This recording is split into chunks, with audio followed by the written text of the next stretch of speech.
Hello दोस्तों, welcome back. तो यार आज हम लोग पढ़ने वाले हैं मैथमेटिक्स। अब मैथमेटिक्स हम लोग पढ़ेंगे फिजिक्स के पॉइंट ऑफ व्यू से, मतलब फिजिक्स में जितनी हमें नीड है मैथ की उतनी ही हम लोग मैथ पढ़ने वाले हैं। क्योंकि यार हमने पिछली वीडियो में जिसमें मैं आपको काइनेमेटिक्स पढ़ा रहा था उसमें मैंने आपको काइनेमेटिक्स की बेसिक जानकारी दी, मोशन बताया, मोशन क्या होता है, 1D मोशन 2D मोशन सारी जानकारी दी, काफ़ी अच्छे एनिमेशन से मैंने आपको समझाया। लेकिन उस वीडियो के अंत में यानी आखिरी में मैंने आपसे एक बात कही थी कि अगर काइनेमेटिक्स को आपको आगे पढ़ना है, यानी आगे आप काइनेमेटिक्स में पढ़ना चाहते हैं और अच्छे से पढ़ना चाहते हैं तो थोड़ी बहुत मैथ की जानकारी तो होनी ही चाहिए, थोड़ी बहुत तो गणित आपको आनी ही चाहिए। बल्कि यार केवल काइनेमेटिक्स में नहीं, बेसिक मैथ का यूज़ तो यार पूरी ही फिजिक्स में है, पूरी ही फिजिक्स में है। ऐसा कहा जाता है कि mathematics is the language of physics.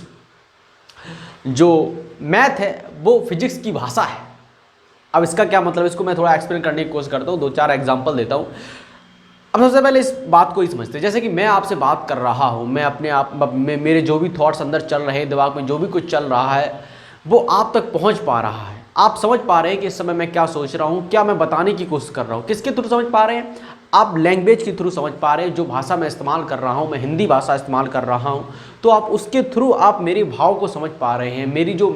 मैं जो कहना चाहता हूँ, मेरी जो कॉन्सेप्ट्स है, मेरे जो अवधारणाएं हैं वो आप तक पहुँच रही हैं हिंदी के द्वारा। अब फिजिक्स में मैथ किस तरह से काम करती है, आपने यार कभी सोचा होगा कि बहुत बड़े बड़े फंडे फिजिक्स के आपने पढ़े होंगे, जैसे E बराबर mc²। इतना बड़ा फंडा है फिजिक्स का और वो एक छोटी सी इक्वेशन में समाहित है, छोटी सी इक्वेशन समाहित है। होता क्या है कि जो बहुत बहुत बड़े साइंटिस्ट होते हैं, मतलब जो बरसों की मेहनत होती है, वो लोग रिसर्च करते रहते हैं, सारी चीज़ें करते रहते हैं और वो सारी जानकारी को एक कंक्लूजन तक ले आते हैं और उसे मैथ में ढाल देते हैं, इक्वेशन में ढाल देते हैं। E बराबर mc² कोई एक दिन का खेल नहीं है, बहुत पुरानी मेहनत है और उसको बरसों की मेहनत, बरसों के कॉन्सेप्ट्स को एक वेल अरेंज तरीके से फिजिक्स कॉन्सेप्ट को एक छोटी सी इक्वेशन में संभाल लिया, एक मैथमेटिकल लैंग्वेज में उसको कोड कर दिया, कोडिंग कर दी उसकी जो कॉन्सेप्ट था। अब जिसे ये भाषा आती है, जिसे मैथ रूपी लैंग्वेज आती है, गणित रूपी भाषा आती है, तो वो उस जो कोडेड है, जो मैथ में कोडेड है, इक्वेशन में कोड करी गई जानकारी है, कॉन्सेप्ट्स कोड किया गया है, उसे वो उसके थ्रू डिकोड कर सकता है अपनी मैथ की नॉलेज के हिसाब से। एक और एग्जांपल लेते हैं, जैसे आपने एक बहुत फेमस फार्मूला है, आपने पढ़ा रखा होगा, इसीलिए मैं ये फार्मूला ले रहा हूँ, बल्कि कोई भी फार्मूला ले लेते चलेगा, लेकिन ये वाला फार्मूला एक मैं लेता हूँ, F बराबर G/m/r²।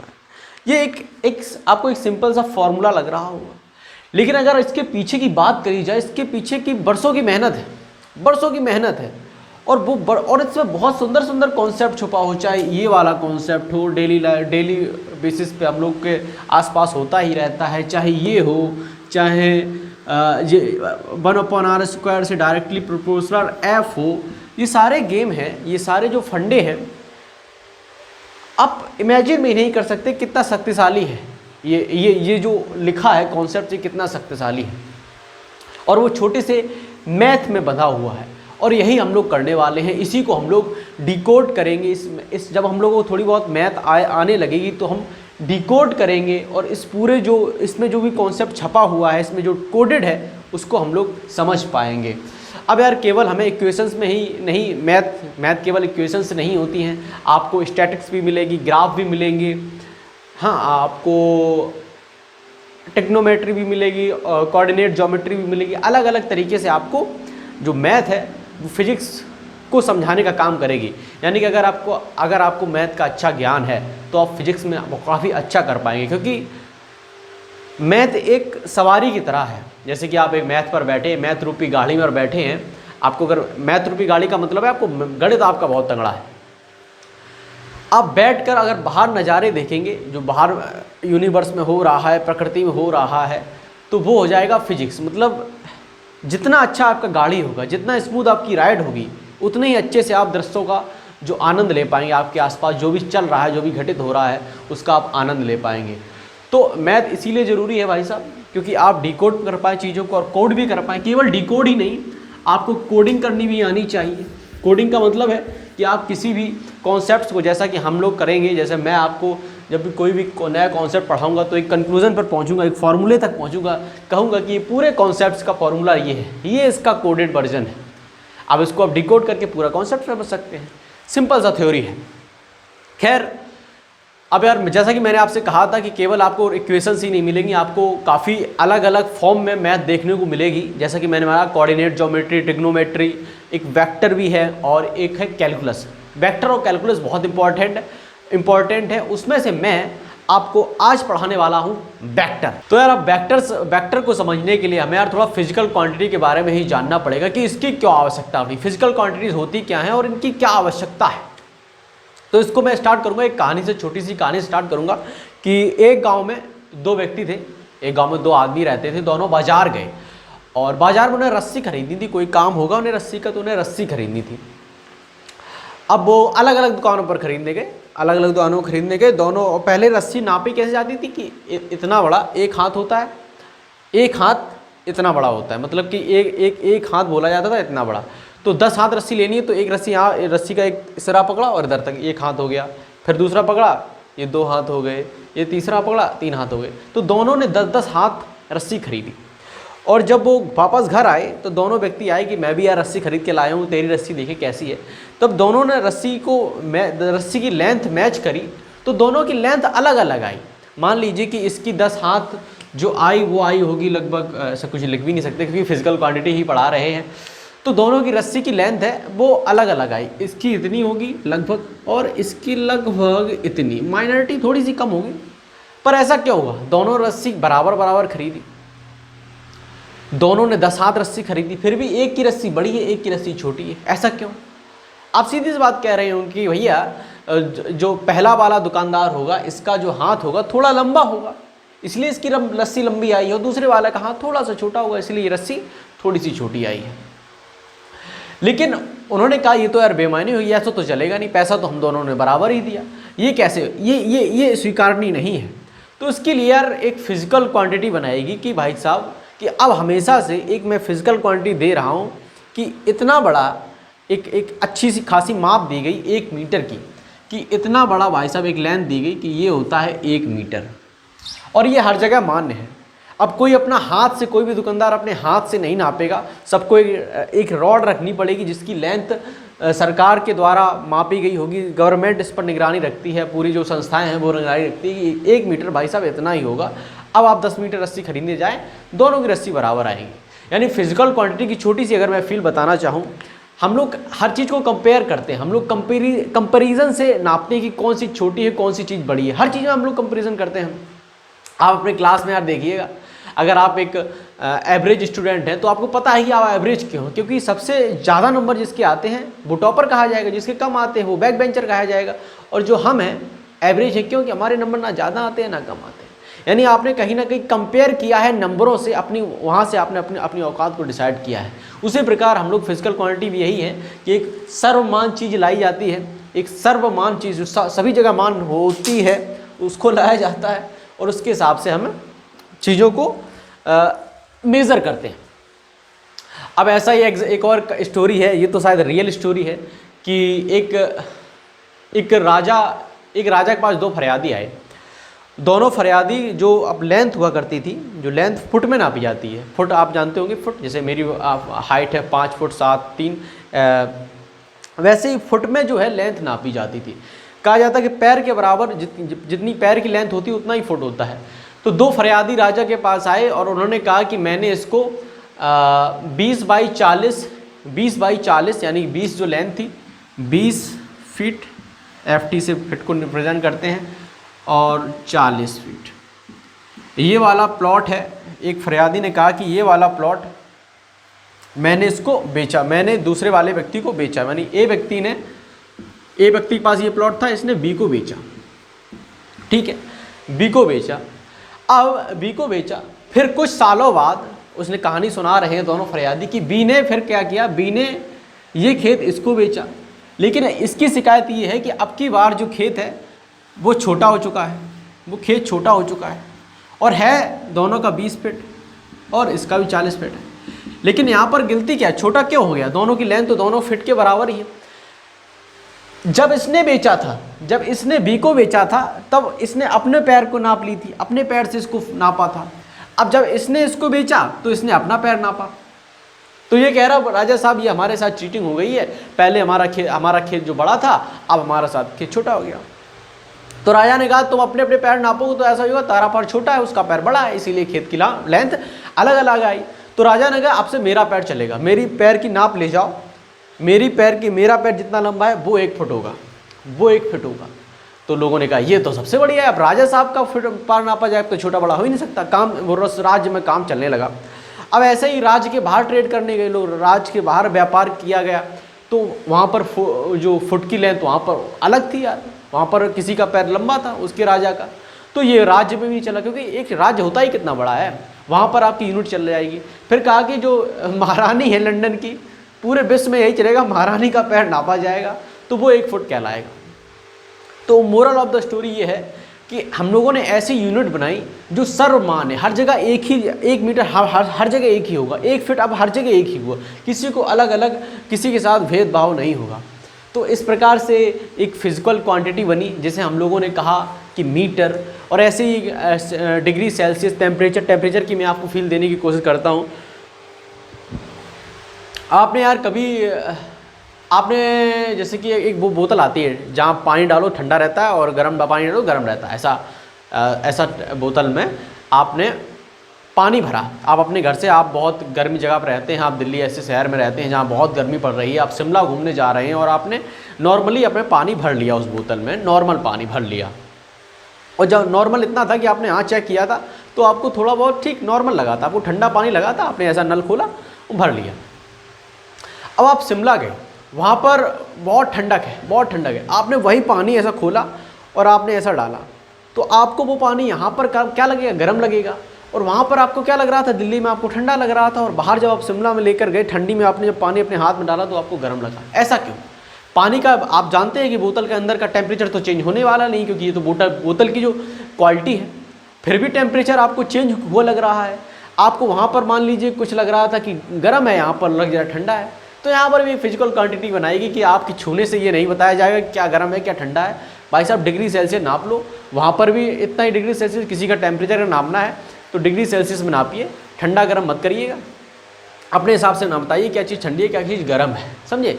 तो आप इस चीज़ को समझ गए होंगे कि इस तरह से हम लोगों ने चीज़ों को एक तरह से क्वांटिफाई करने के लिए, एक तरह से डिफाइंड करने के लिए कि उनकी वो कितनी होनी चाहिए, सबके लिए वो उतनी होंगी, है ना। अब हमेशा के लिए मीटर या इतना ही रहेगा, है ना। मीटर को कुछ ऐसे पैमाने बनाए गए, केल्विन है, चाहे केजी है, 1 किलोग्राम। पहले अपने यहाँ तो देखो अलग अलग पद्धतियाँ भी होती हैं, CGS पद्धति होती है, MKS पद्धति होती है। अपने इंडिया की जो है आपको देखिए पौवा, सेर, मन, ऐसी यूनिट्स होती हैं, लेकिन ये सर्वमान नहीं है, इसीलिए ये विलुप्त हो गई। जो चीज़ सर्वमान है वो चीज़ अभी लागू हो रही है। इस पर ज़्यादा लेक्चर हो गया, आपको फील आई होगी कि फिजिकल क्वांटिटीज़ होती क्या है। अब ऐसी बहुत सारी फिजिकल क्वांटिटीज़ होती हैं जो अलजेब्रा आपने पढ़ी है, जो आपने साधारण अलजेब्रा पढ़ी है, जैसे 2 + 2 4 होता है, 3 + 2 5 होता है। इस अलजेब्रा से सॉल्व किए जा सकते हैं। जैसे कि आप बाजार गए, आपने 2 किलो आलू खरीदे, 1 किलो प्याज खरीदे, 1 किलो अदरक खरीदा, तो टोटल आपने कितनी सब्जी खरीदी, आपने 4 किलो सब्जी खरीदी। तो इस तरह की जो अलजेब्रा से जो फिजिकल क्वांटिटी सॉल्व हो जाती हैं, जैसे कि मीटर भी है, आपने 10 मीटर रस्सी खरीदी, आपने 10 मीटर और रस्सी खरीदी, तो कितनी टोटल रस्सी खरीदी, आपने 20 मीटर टोटल रस्सी खरीदी।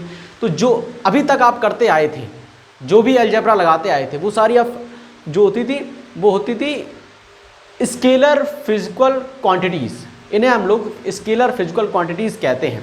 तो आप लिख सकते हैं कि स्केलर फिजिकल क्वांटिटीज़ वे क्वांटिटीज़ होती हैं जिन्हें हम लोग साधारण अलजेब्रा से सॉल्व कर सकते हैं, जोड़ घटा सकते हैं। तो ऐसे मैंने आपको एग्जांपल दे दिया है। लेकिन अब यार एक एग्जांपल से ही स्टार्ट करते हैं। मैं इनको साफ करना चाहूँगा, फिर आपको बताना चाहूँगा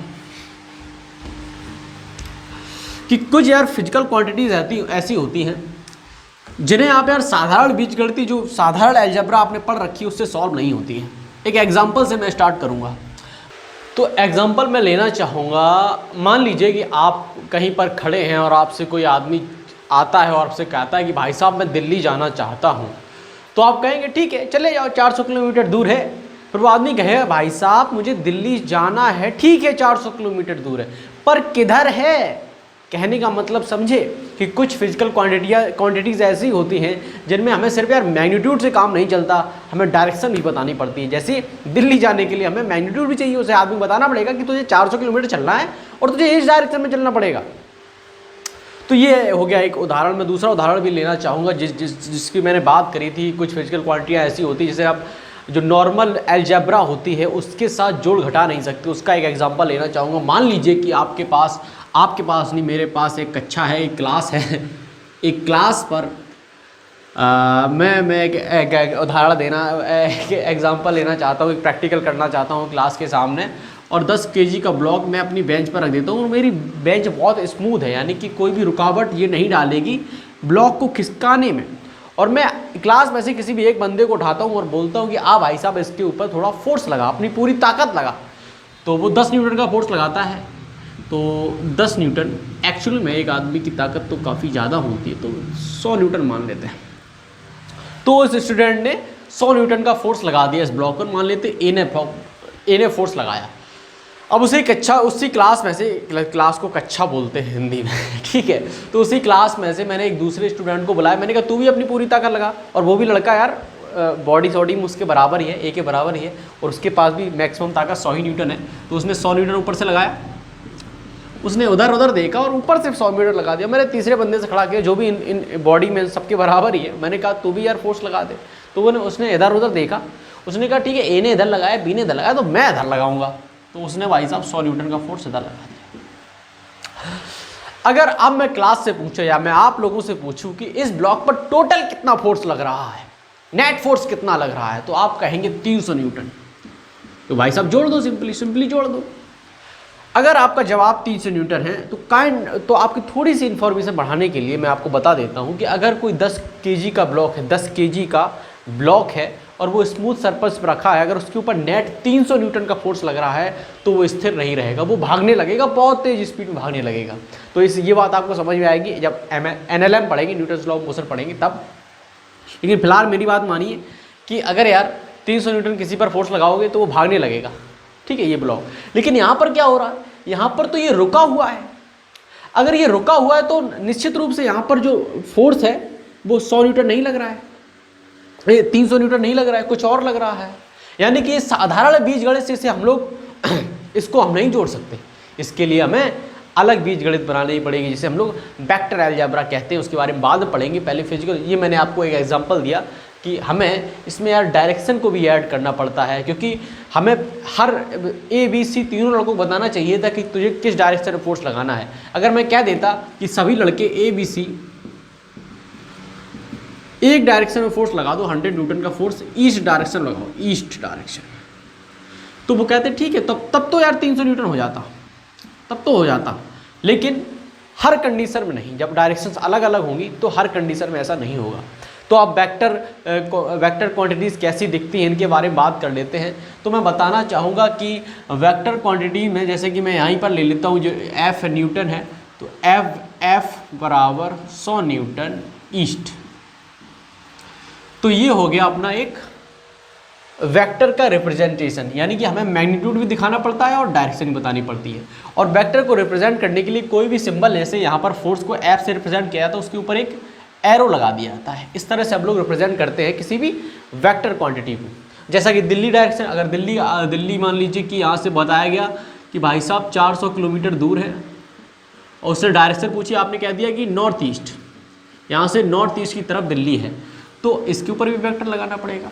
ये हो गया मैग्नीट्यूड और ये हो गया डायरेक्शन, ये हो गया डायरेक्शन। अब कुछ लोगों के मन में एक वहम होता है, वो लोग नंबर्स को ही, जैसे कि ये लिखा है, जैसे कि आपके कहीं ऐसा लिखा है कि F बराबर 10 न्यूटन, तो वो क्या करते हैं, मान लेते हैं कि ये मैग्नीट्यूड है, ये मैग्नीट्यूड है।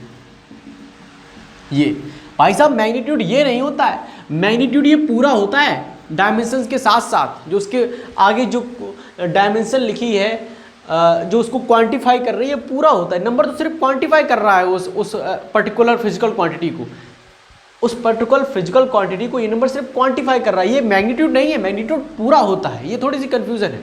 तो इस प्रकार से रिप्रेजेंटेशन होता है अपना वेक्टर का, ठीक है। तो अब थोड़ा एक व्यापक रूप लिख दिया जाए वेक्टर का। मान लीजिए कोई वेक्टर आपको यहाँ दिख रहा होगा, कोई वेक्टर ए वेक्टर है, तो उसको हम लोग इस तरह लिख सकते हैं कि modulus of A vector into A cap. अब मॉडुलस ए वेक्टर, अब यार देखो किसी भी कोई भी अगर वेक्टर आपको दिया जाए, सिंबल दिया जाए, तो उसके हम लोग मैग्नीट्यूड को कैसे रिप्रेजेंट करते हैं, या फिर हम लोग सिंपल जैसे कि एफ वेक्टर है तो उसके हम लोग मैग्नीट्यूड को ऐसे लिख सकते हैं एफ, केवल एफ या मॉडुलस ऑफ एफ वेक्टर, इस तरह से रिप्रेजेंट कर सकते हैं। मैग्नीट्यूड का वही किया है और उसकी डायरेक्शन को कैप से, उसके ऊपर कैप लगा दीजिए उस सिंबल के ऊपर,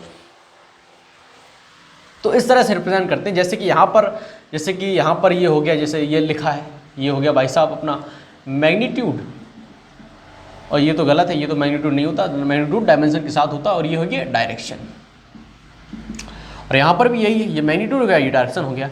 अब इसको बोलते हैं हम लोग यूनिट वेक्टर। इसको समझ लेते हैं यार, इसमें थोड़ी सी कन्फ्यूजन रहती है लोगों को। यूनिट वेक्टर, इसको हम लोग बोलते हैं यूनिट वेक्टर। अच्छा, यूनिट वेक्टर क्या होता है? बहुत लोग कहते हैं unit vector has no unit.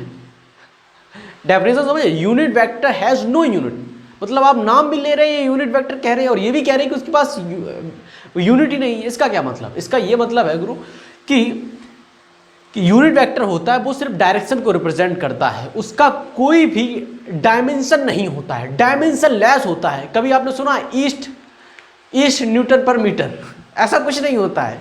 Direction proper direction, इसकी कोई डायमेंशन नहीं होती है। तो आप लिख सकते हैं कि यूनिट वेक्टर होता है वो डायमेंशन लेस होता है, डायमेंशन लेस होता है। यूनिट वेक्टर की कोई डायमेंशन नहीं होती है, कोई भी डायमेंशन नहीं होती। वही मैग्नीट्यूड की डायमेंशन होती है भाई साहब, मैग्नीट्यूड की डायमेंशन होती है। तो हाँ, अब इसे यूनिट वेक्टर क्या कहते हैं? यूनिट वेक्टर इसलिए कहते हैं कि मान लीजिए कि आपने लिखा है कि ए वेक्टर ए कैप। अब अगर ए कैप लिखा है तो आप जानते हैं कि अगर किसी के गुणा में कुछ नहीं है तो एक तो गुणा में होता ही है। तो एक का मतलब क्या होता है? यूनिट, यानी एक डायरेक्शन, इसलिए इसको यूनिट कहा गया। इसे हिंदी में कहते हैं इकाई वेक्टर। इकाई मतलब एक सिंगल यूनिट है उसकी, इसलिए वो यूनिट वेक्टर है। इसलिए नहीं कि उसकी यूनिट नहीं है, उसकी डायमेंशन लेस है, डायरेक्शन को रिप्रेजेंट करता है, उसकी डायमेंशन नहीं होती है। मैंने आपको एग्जांपल देकर बताया है। अच्छा, अब ये तो हो गया यार, अगर हमें अलजेब्रा में मतलब ऐसे मैथमेटिकली अगर रिप्रेजेंट करना है वेक्टर को तो इस प्रकार से रिप्रेजेंट कर सकते हैं। अगर हमें फिजिकली रिप्रेजेंट करके दिखाना है तो वेक्टर को हम लोग इस प्रकार रिप्रेजेंट करते हैं। थोड़ा मैं सफाई कर देता हूँ, फिर मैं आपको बताने की कोशिश करता हूँ। ऊपर का बना रहने देते हैं।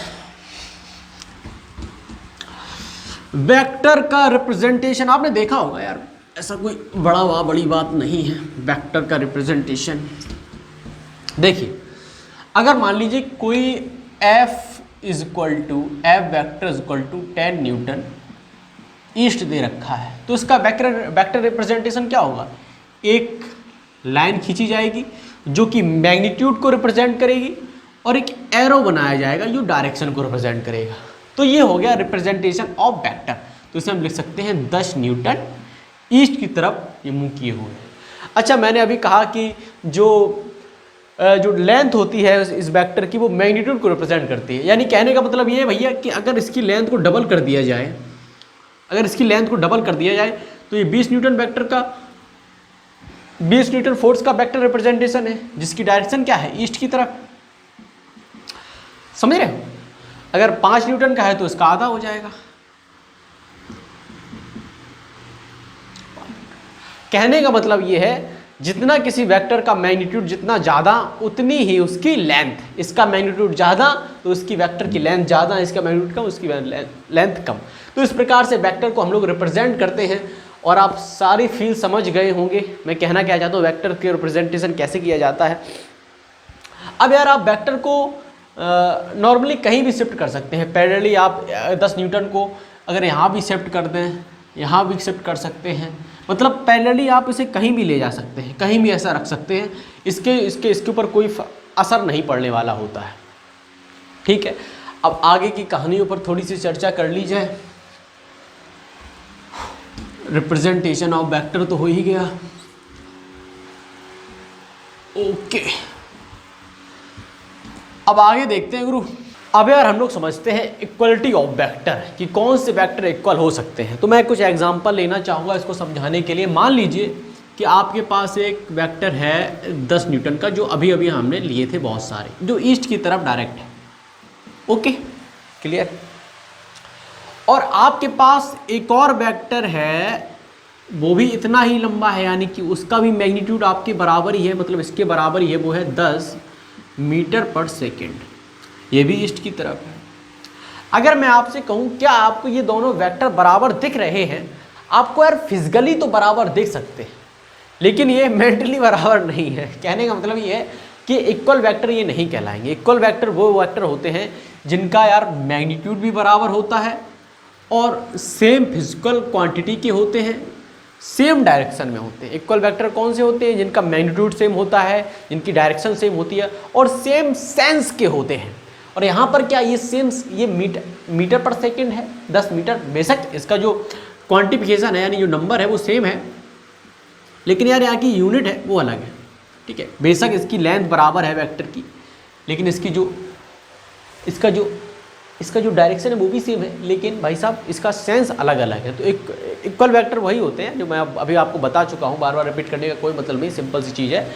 इक्वल वेक्टर वही होते हैं जिनका भाई साहब यार लेंथ, मतलब कि इसका मैग्नीट्यूड, डायरेक्शन और सेंस सेम हो। ठीक है, आप समझते हैं एंगल बिटवीन टू वेक्टर्स, दो वेक्टर्स के बीच में एंगल का क्या गेम है। इसका थोड़ा यार यूज़ है अपने काइनेमेटिक्स में, बहुत ज़्यादा चीज़ है, हर जगह यूज़ है। तो समझ लेते हैं दो वेक्टरों के बीच का एंगल का क्या गेम है। इसको मैं यार आपको बिल्कुल सरल तरीके से समझाने की कोशिश करूँगा कि आप कंफ्यूज ना हो। इसमें बहुत लोग कन्फ्यूज़न होते हैं क्योंकि हर किताब में इसकी अलग अलग डेफिनेशन है। मैं आपको एक फील देना चाहूँगा, उसको ही आप संभाल के रखें, हमेशा यार आपको कभी कोई कन्फ्यूज़न नहीं होगी। लेकिन उससे पहले मैं दो चीज़ें बताना चाहूँगा कि जब भी यार एंगल क्या होता है, एंगल कौन होता है भाई? एंगल आपने पढ़ा होगा। तो जब भी हम एंगल को इस तरफ एंटी क्लॉकवाइज जब हम लोग मेज़र करते हैं तो हमेशा हम लोग इसको पॉजिटिव लेते हैं, हमेशा इसको पॉजिटिव मानते हैं। और जब हम लोग क्लॉकवाइज को लेते हैं तो इसे हमेशा निगेटिव कंसीडर करते हैं। It is clear? ये आप लिख सकते हैं कि अगर एंटी क्लॉकवाइज हम लोग चलाएंगे एंगल को, ऐसा चलाएंगे तो ये पॉजिटिव लिया जाएगा, अगर ऐसा चलाएंगे निगेटिव लिया जाएगा। जैसा कि आपने ट्रिग्नोमेट्री में कक्षा 9th और 10th में पढ़ा भी होगा कि जैसा ऐसा कोऑर्डिनेशन प्लेन बना होता है, जब ऐसा चलते हैं तो ये 90 डिग्री होता है, ये होता है 180 डिग्री, 270 और 360। तो ऐसा जब घूमते हैं तो प्लस में रहता है एंगल, ऐसा आता है तो हम लोग माइनस थीटा कर देते हैं ना, ऐसा आपने पढ़ा होगा। तो ये आपको दो चीज़ें हमने बताई हैं, आपको याद रखनी है कि क्लॉकवाइज होता है नेगेटिव, एंटी क्लॉकवाइज होता है पॉजिटिव। ठीक है, तो एंगल दो वेक्टरों के बीच में एंगल की बात कर रहे थे। मान लीजिए कि आपके पास एक वेक्टर दिया गया है ऐसा, जो कि 10 न्यूटन को रिप्रेजेंट कर रहा है, और दूसरा वेक्टर है आपके पास ऐसा, जो 8 न्यूटन को रिप्रेजेंट कर रहा है। ठीक है, एक ऐसा वेक्टर दिया गया, एक ऐसा वेक्टर दिया गया। अब इनके बीच का एंगल निकालना है। सबसे पहले आपको क्या करना है कि ऐसे लाना है,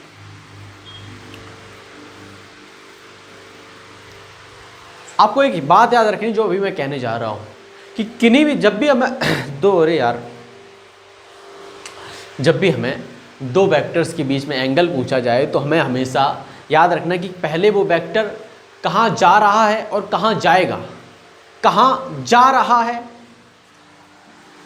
कहाँ जा रहा है और कहाँ जाएगा, ये वाला आपको लाइन याद रखना है कि कोई वेक्टर ऐसा जा रहा था, अब कहाँ जा रहा है, उसके बीच का एंगल होगा भाई साहब, वही अपने दो वेक्टर्स के बीच का एंगल कहलाएगा। सिंपल सी डेफिनेशन है कि कहाँ जा रहा है, कहाँ जाएगा। कहाँ जा रहा है, कितना घूम गया। Is it clear to you? इसको याद रखना, इसको समझने की कोशिश करना कि एंगल के वेक्टर फील क्या है यार, किन्हीं दो वेक्टर के एंगल के बीच की फील क्या है। कि कोई वेक्टर ऐसा था, कोई वेक्टर इधर जा रहा था, मतलब इधर रिप्रेजेंटेशन है उसका। अब वो यार मान लीजिए इधर हो गया तो कितना घूम गया, ऐसा जा रहा था ऐसा हो गया। ये वेक्टर इधर जा रहा था, अब ये ऐसा हो गया ऐसा, यानी किधर जा रहा था और किधर जाएगा, तो उनके बीच का एंगल क्या होता है, वही होता है दो वेक्टर्स के बीच का एंगल। अब मान लेते हैं कि कोई वेक्टर ऐसा है, ठीक है, 10 न्यूटन, और कोई वेक्टर आपको दिया गया है मान लीजिए ऐसा दिया गया है, ऐसा। तो कहाँ जा रहा था और कहाँ जाएगा, यानी इधर जा रहा था, अब इधर जा रहा है, तो कितना घूम गया, इतना घूम गया। यही हो गया एंगल बिटवीन टू वेक्टर्स। अब कोई किताबों में लिखा होता है कि हाँ ऐसा भी कर सकते हैं, मान लीजिए कि इसको रिप्लेस करके इधर ले आते हैं, तो ये मैं द्वारा रिप्रेजेंट कर देता हूँ 10 न्यूटन, और ये वाला वेक्टर इधर रिप्रेजेंट कर देते हैं, तब भी एंगल आएगा। किताबों में ऐसी डेफिनेशन लिखी होती है कि टेल, दोनों वेक्टर्स की टेल से टेल मिला दो, जो वेक्टर जो भी एंगल बीच में बने वही दो वेक्टरों के बीच का एंगल होता है। ठीक है, लेकिन मैं कहता हूँ फील से आप चलने की कोशिश करें, आप कभी गलती नहीं करेंगे। ये बात रखें, कहाँ जा रहा था और कहाँ जाएगा, उनके बीच जो भी एंगल जो भी डिस्प्लेस किया है उसने अपने जाने में, वो होता है बीच का एंगल। अब मान लेते हैं कि कोई वेक्टर एक ऐसा जा रहा है और फिर दूसरा वेक्टर एक ऐसे है, ऐसे है, तो आप कहेंगे भैया ये इधर जा रहा था, अब इधर घूम गया है, तो ऐसा एंगल मान लो। मैं कहता हूँ ठीक है मान लो, ऐसा एंगल नाप लो, लेकिन आपको यहाँ पर फिर निगेटिव देना पड़ेगा, एंगल निगेटिव देना पड़ेगा, क्योंकि आपने क्लॉकवाइज चला है, नहीं तो आपको इस तरह नापना पड़ेगा, ये आपको थीटा देना पड़ेगा, ये पॉजिटिव लेना पड़ेगा। तो एंगल बिटवीन टू वेक्टर कोई बड़ी चीज़ नहीं है, सिर्फ आपको ये बात याद रखनी है कि कहाँ जा रहा था और कितना फिर घूम गया जाते तक, बस वही बीच का एंगल निकाल दो, ख़त्म किए। तो angle between two vector is a piece of cake, कुछ भी नहीं था। ठीक है, अब यार बात करते हैं कि स्प्लिटिंग ऑफ वेक्टर के कंपोनेंट, जिसे रेजोल्यूशन ऑफ वेक्टर भी कहते हैं। तो हेडिंग आपके सामने आ गई होगी, तो इसको समझ लेते हैं यार कि वेक्टर को तोड़ा कैसे जाता है, क्योंकि एंगल्स की फील तो आपको आ ही गई है कि एंगल क्या होता है, दो वेक्टरों के बीच के एंगल की क्या बात है। अगर आप ऐसी डेफिनेशन भी लिखना चाहें एंगल की, तो मैं यहाँ डाल देता हूँ, आप देख लीजिए कि दो वेक्टर्स के बीच के एंगल की डेफिनेशन क्या है, आपके सामने ये रही। लेकिन अब लोग रेजोल्यूशन ऑफ वेक्टर की बात करते हैं, वेक्टर्स के कंपोनेंट का क्या मतलब है। मान लीजिए कोई वेक्टर आपके पास, ऐसे एक्चुअली फील से स्टार्ट करते हैं, बाद में फिर फिजिकली फिर हम लोग बोर्ड पर जाएंगे। कभी आपने इमेजिन किया होगा कि आप खेल रहे हैं अपने दोस्तों के साथ, ठीक है, और सीन क्या है कि एक दोस्त आपका इधर खींच रहा है, एक दोस्त आपको इधर खींच रहा है, थोड़ा ध्यान दीजिएगा, और आप शांति से खड़े, आप किसी के लिए आप कोई फोर्स ही नहीं लगा रहे, आप कुछ नहीं कर रहे, आप खड़े हैं और एक लड़का है आपको, आपका मित्र इधर खींच रहा है, एक इधर खींच रहा है, और दोनों भागना स्टार्ट कर देते हैं। अब दोनों भागना स्टार्ट कर देते हैं तो एक इधर जा रहा है, एक इधर जा रहा है, तो आप इधर जाने लगते हैं, आप इस डायरेक्शन में भागने लगते हैं। ऐसा आपने कभी फील किया होगा? नहीं किया जरूर होगा। तो ऐसा आपने फील किया होगा, तो आप सोचते हैं कि यार मैं तो कुछ कर ही नहीं रहा था, फिर भी मैं भागने लगा, ऐसा क्यों? और आप देखते हैं कि आप थोड़े बहुत इसकी तरफ झुके हैं, और आप देखते हैं ये ताकतवर भी है, ये ज़्यादा तेज़ी से मुझे खींच रहा है, तो आप थोड़े इसकी तरफ झुके हुए भागते हैं, इसकी तरफ झुके हुए भागते हैं। अभी अब इसका मतलब समझ में आ रहा होगा। तो कंडीशन कुछ इस प्रकार की है कि एक लड़का ए आपको इधर खींच रहा है, बी आपको परपेंडिकुलरली इधर खींच रहा है, और आप जा रहे हैं इधर। मान लीजिए आपने देखा, आपने इतना थोड़ा गणित आपको आता, आपने अंदाज़ा लगाया कि हाँ ये बी है जो मोहन है, यानी ए है, ए से मैं 37 डिग्री की जो है एंगल पर हूँ, 37 डिग्री के एंगल पर हूँ, और आपने देखा कि मेरी स्पीड यार 10 मीटर पर सेकंड हो गई है। आपने देखा कि दोनों जब मुझे खींच रहे तो मेरी 10 मीटर पर सेकंड की स्पीड हो गई है। तो आप जानना चाहते हैं कि ए की स्पीड क्या है और बी की स्पीड क्या है। इन दोनों की स्पीड से यार मेरी 10 मीटर पर सेकंड स्पीड हो गई। मैं जानना चाहता हूँ कि ए की स्पीड क्या है और बी की स्पीड क्या है। तो मैंने सिंपल सी भैया बात है, आप ट्रिग्नोमेट्री लगा दीजिएगा। ट्रिग्नोमेट्री क्या लगाएंगे आप कि आपको हाइपोटेन्यूज पता है, आपको बेस निकालना है, एंगल पता है, तो क्या हो जाएगा ए बराबर tan cos थीटा यानी 37 डिग्री। ये कैसे किया यार? cos थीटा बराबर क्या होता है? बेस अपॉन हाइपोटेन्यूज ये के 10, तो ए बराबर क्या होगा tan cos थीटा जो 37 डिग्री है, और cos 37 की वैल्यू कितनी होती है? cos 37 की वैल्यू होती है 4/5, और 4/5 यहाँ रखेंगे तो ए बराबर आपका आएगा 8 मीटर पर सेकेंड। 8 मीटर पर सेकेंड आपका आएगा। तो आपको पता चल गया कि 8 मीटर सेकेंड से ए भाग रहा है, और ऐसे ही आप बी की वैल्यू निकाल लेंगे तो वी का आपका आ जाएगा, अब ये वाला निकाल लो तो यहाँ पर साइन थीटा लग जाएगा, तो बी बराबर हो जाएगा tan sin 37 जो कि हो जाएगा आपका 6 मीटर पर सेकेंड। आप कहेंगे यार बी है वो 6 मीटर पर सेकेंड से भाग रहा था और ए था वो 8 मीटर पर सेकेंड भाग रहा, दोनों की वजह से मैं 10 से भागने लगा। दोनों की वजह से मैं 10 से भागने लगा। यानी कि स्प्लिट रेजोल्यूशन ऑफ वेक्टर का मतलब यही है कि किसी वेक्टर के, यानी अगर आपको कोई अगर सिंपली ऐसा देखे 10 मीटर पर सेकंड स्क्वायर देखे, तो ऐसे आपके दो कंपोनेंट जो वही इफेक्ट प्रोड्यूस करें, वो कहलाते हैं किसी वेक्टर के कंपोनेंट। अगर यार मैं हटा दूं, अगर इस वेक्टर को अगर हटा दूं, तो ये दोनों वेक्टर हैं, तो अगर मैं ऐसे रिप्रेजेंट करना चाहूँ यहाँ पर, ये हो गया आपके पास 6 मीटर पर सेकेंड और ये हो गया 8 मीटर पर सेकेंड। अब 37 डिग्री पर यार ये दोनों 10 ही प्रोड्यूस करेंगे, 10 मीटर पर सेकेंड ही प्रोड्यूस करेंगे, ठीक है। तो दोनों मिलकर सेम इफेक्ट प्रोड्यूस करें जितना पहला जो प्राइमरी उनका जो वेक्टर था वो प्रोड्यूस करें। तो आपको यार फील समझ में आएगा मैं कहना क्या चाहता हूँ कि किसी वेक्टर के ऐसे दो कंपोनेंट जो मिलकर उतना ही इफेक्ट क्रिएट करें जिससे वो टूटे थे। तो ये हो गया भाई साहब कंपोनेंट ऑफ वेक्टर। सिंपल सा बात है, अगर आप याद रख सकते हैं, आपने एक चीज़ कॉमन देखी होगी कि जो बेस होता है ये हमेशा कॉस थीटा में जाता है। तो इसे मान लेते हैं इसको ऐप मान लेते हैं थोड़ी देर के लिए। एक्चुअली ऐप क्या मानूँ, बी मानूँ, वेलोसिटी दी गई तो बी कॉस थीटा और ये वाली होती है बी साइन थीटा। आपको याद रखनी चाहिए जो जिस वेक्टर से एंगल ऐड हो रहा है उसे हम लोग वी कॉस थीटा से कंपोनेंट करते हैं, उसको वी साइन थीटा से कंपोनेंट करते हैं। ये जो सवालों के साथ आपको और अच्छे समझ में आएगा, लेकिन मैं फील जो बताने की कोशिश कर रहा हूँ तो कंपोनेंट का मतलब क्या होता है, कंपोनेंट का मतलब यही होता है, ठीक है। अब इसमें एक चीज़ और बताई जा सकती है, क्या बताई जा सकती है, सिंपल था यार, क्या बताऊँ और, ठीक है, इतना ही ठीक है। कंपोनेंट्स ऑफ वेक्टर हो गया भाई साहब। और आपने देखा होगा, और एग्जांपल आपने देखा होगी, एक रस्सी से दो एक किसी भी आप प्रैक्टिकल घर पर कर सकते हैं। एक छोटा सा एक ढक्कन लीजिए बोतल का और रस्सी से दो तरफ बांधिए, एक रस्सी को इस तरफ कीजिए, इस तरफ भेजिए। आप देखिए कि रस्सी को एक इस डायरेक्शन खींच रही है, इस डायरेक्शन खींच रही है, आपका ढक्कन इस डायरेक्शन चल रहा है, ठीक है, रिजल्टेंट इस डायरेक्शन में आता है। वही गेम यहाँ पर है। और एक बात और है, हाँ मैं बताने की कोशिश कर रहा था कि हमेशा जो प्रोडक्ट होते हैं, जो कंपोनेंट होते हैं, वो हमेशा 90 डिग्री पर लिए जाते हैं। अब ऐसा क्यों किया जाता है, ऐसा क्यों किया जाता है? ऐसा इसलिए किया जाता है गुरु, क्योंकि मैंने अभी कहा वेक्टर सेम इफेक्ट प्रोड्यूस करें। मान लीजिए कि एक वेक्टर है, आपने इस तरफ 10 न्यूटन का वेक्टर है, आपने इस तरफ 37 डिग्री पर एक कंपोनेंट करा और ये आ गया 8 न्यूटन, ठीक है, ये 8 न्यूटन आ गया इस तरफ। अब फिर आपने एक और यहाँ से 37 डिग्री पर किया कंपोनेंट, वो भी 8 न्यूटन आ गया।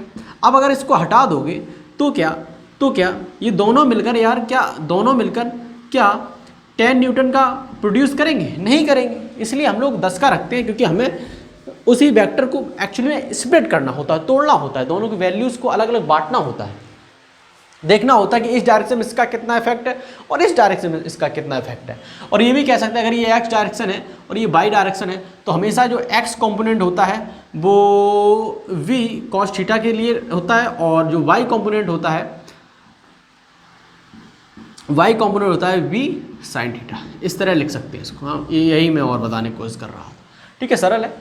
अब आगे बढ़ते हैं यार, आगे अब असली वेक्टर अलजेब्रा आएगा यार। ये तो थोड़ी बेसिक जानकारी थी कि वेक्टर को कैसे रिप्रेजेंट किया जाता है, equality of vector, component of vector, जिसे रेजोल्यूशन ऑफ वेक्टर भी कहते हैं। लेकिन अब आते हैं यार जोड़ने घटाने के बाद, जो हमने वादा किया था कि कुछ राशियाँ ऐसी होती हैं जिन्हें साधारण जो अलजेब्रा होती है उसे जोड़ा नहीं घटाया नहीं जा सकता।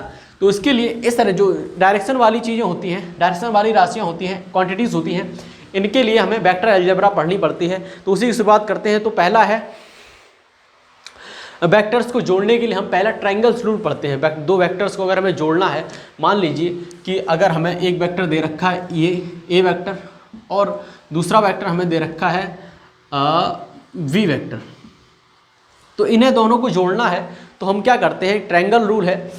जोड़ने के लिए हम लोग क्या करते हैं कि इसकी हेड, पहले वाले की जो टेल है और दूसरे वाले की हेड है, कहाँ से चला कहाँ पहुँचा, ये वाला स्टेटमेंट याद रखिए, कहाँ से चला कहाँ पहुँचा, यही इसका हो जाता है रिजल्टेंट। इसे हम बोल सकते हैं ए वेक्टर, एक्चुअली वेक्टर मैं लगाना भूल गया, इसको हम सी वेक्टर भी बोल सकते हैं फिलहाल, ठीक है। तो सी वेक्टर बराबर A vector plus B vector, ये हो गया इसका वो रिजल्टेंट। ये इस तरह से जोड़े जाते हैं वेक्टर्स को।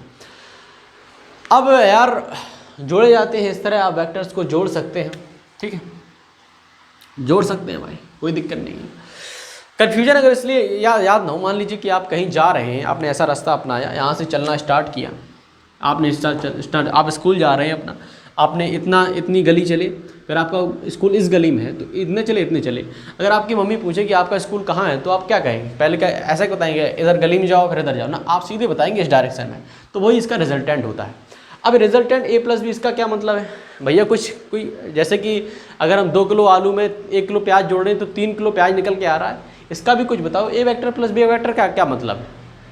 तो इसके लिए यार हम लोग कुछ डेरिवेशन करने पड़ेंगे।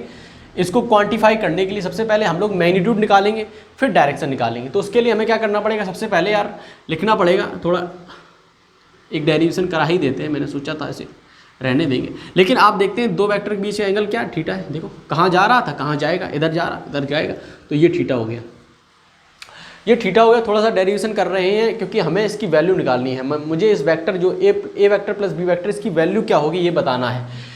तो अगर मैं इस बी वेक्टर की कंपोनेंट करूं तो वी वेक्टर कॉस थीटा होगा, जैसा कि पिछली अभी कुछ देर वेक्टर को स्प्लिट करा है, इस वेक्टर को स्प्लिट कर रहे हैं हम लोग, और इस डायरेक्शन में कितना होगा? V vector sine theta. मैंने बताया था कि वाई एक्सिस में वर्टिकली साइन थीटा और हॉरिजॉन्टली कॉस थीटा, तो ये हो गया। अभी टोटल लेंथ कितनी होगी? A vector plus B vector cos theta, ये वाली लेंथ तो बी साइन थीटा है ही। अब अगर आपसे मैं कहूँ कि एक राइट एंगल ट्रायंगल है, यानी एक राइट एंगल ट्रायंगल है, अगर राइट एंगल ट्रायंगल की आपको 2 साइड्स पता है, तीसरी साइड्स निकालनी है जो कि एक क्वेश्चन मार्क है अपने लिए, तो हम लोग कैसे निकालेंगे? तो पाइथागोरस थ्योरम नाम की चीज़ आपने पढ़ी है हाई स्कूल में, जो क्या कहते हैं? हाइपोटेनस का वर्ग, यानी कि अब यार देखो पाइथागोरस थ्योरम लिख देते हैं पहले, तो मैं लिख देता हूँ k वर्ग बराबर l वर्ग प्लस a वर्ग। यहाँ पर k हाइपोटेनस है, जिसे कर्ण बोलते हैं, लंब और आधार, हिंदी मुझे याद है इसलिए मैंने लिख दिया कर्ण वर्ग बराबर लंब वर्ग, ये पाइथागोरस थ्योरम लिखी है। अब बात कर लेते हैं यार, अब अगर आप वेक्टर लगाएं भी ना तो भी चलेगा, अगर आप वेक्टर यहाँ पर लगाएं भी ना तो भी चलेगा। क्यों ऐसा क्यों कर रहे हो भाई? ऐसा क्यों कर रहे हो? क्योंकि अब हमें यार इसकी लेंथ से मतलब है, और आप जानते हैं लेंथ का मतलब क्या होता है? मैग्नीट्यूड, और मैग्नीट्यूड को हम डायरेक्टली ऐसे रिप्रेजेंट कर सकते हैं आप, या फिर मॉडुलस भी लगा सकते हैं, तो इस प्रकार से प्रेजेंट कर रहे हैं। अब यहाँ पर इसकी भी हमें अगर पाइथागोरस थ्योरम लगा रहे हैं तो कर्ण मतलब कि जो हाइपोटेनस होगा उसकी लेंथ ही तो लेंगे, तो सी वेक्टर हम लोग मॉडुलस लिख सकते हैं, ऐसा सी वेक्टर इस तरह से लिख सकते हैं, या फिर केवल सी ही लिख सकते हैं, मॉडुलस ही अच्छा लगेगा। अब इसको रख देते हैं यार वैल्यू को यहाँ पर, तो मॉडुलस ऑफ सी वेक्टर का वर्ग बराबर एल का वर्ग यानी बी साइन थीटा का वर्ग, B square sine square theta, plus इसका वर्ग, तो इसको पूरे का वर्ग होगा तो इसको ओपन भी कर देते हैं, square plus V square 2ab cos theta. ठीक है, अब यार क्या करो, V sine theta sine square theta B cos square theta, यहाँ से आप ले लो साइन बी स्क्वायर कॉमन ले लोगे, यहाँ से बी स्क्वायर कॉमन ले लोगे तो अंदर बचेगा sign square theta plus cos square theta, जिसकी वैल्यू थी 1। तो आपके ऊपर आपके पास बचेगा क्या? आपके पास बचेगा A square plus B square plus 2ab cos theta. अब सी वेक्टर इसको उधर ले जाएंगे तो A square plus B square plus 2ab cos theta, ये आ गया इसका मैग्नीट्यूड।